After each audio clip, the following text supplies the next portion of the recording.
Update news. Yavatmal येथील TB hospital परिसरातील क्वार्टरमध्ये गेल्या 30 ते 40 वर्षांपासून राहणाऱ्या नागरिकांना मुंबई उच्च न्यायालयाच्या नागपूर खंडपीठाने मोठा दिलासा दिला आहे। या परिसरात व्यापारी संकुल उभारण्यासाठी प्रशासनाने रहिवाशांना जागा रिकामी करण्याच्या नोटिसा बजावल्या होत्या। यामुळे अनेक कुटुंब बेघर होण्याची भीती निर्माण झाली होती। याविरुद्ध रहिवाशांनी उच्च न्यायालयात याचिका दाखल केली होती।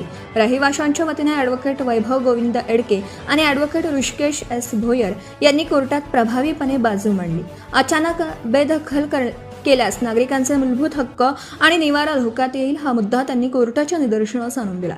रहिवाशांनी सादर केलेलं प्रतिज्ञापत्र ग्राह्य धरून न्यायालयाने 9 सप्टेंबर 2026 पर्यंत प्रशासनाला कोणतीही सक्तीची कारवाई न करण्याचे निर्देश दिले आहेत।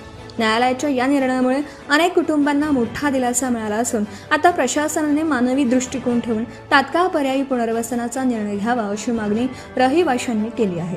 टीबी हॉस्पिटल परिसरात व्यापारी संकुल उभारण्यासाठी प्रशासनाकडून रहिवाशांना बेदखल करण्याची नोटीस, न्यायालयाचा निर्णय। मुंबई उच्च न्यायालयाच्या नागपूर खंडपीठाकडून रहिवाशांना 9 सप्टेंबर 2026 पर्यंत संरक्षण। रहिवाशांच्या वतीने ॲडव्होकेट वैभव एडके आणि ॲडव्होकेट ऋषिकेश भोयर यांनी लढवली न्यायालयीन लढाई।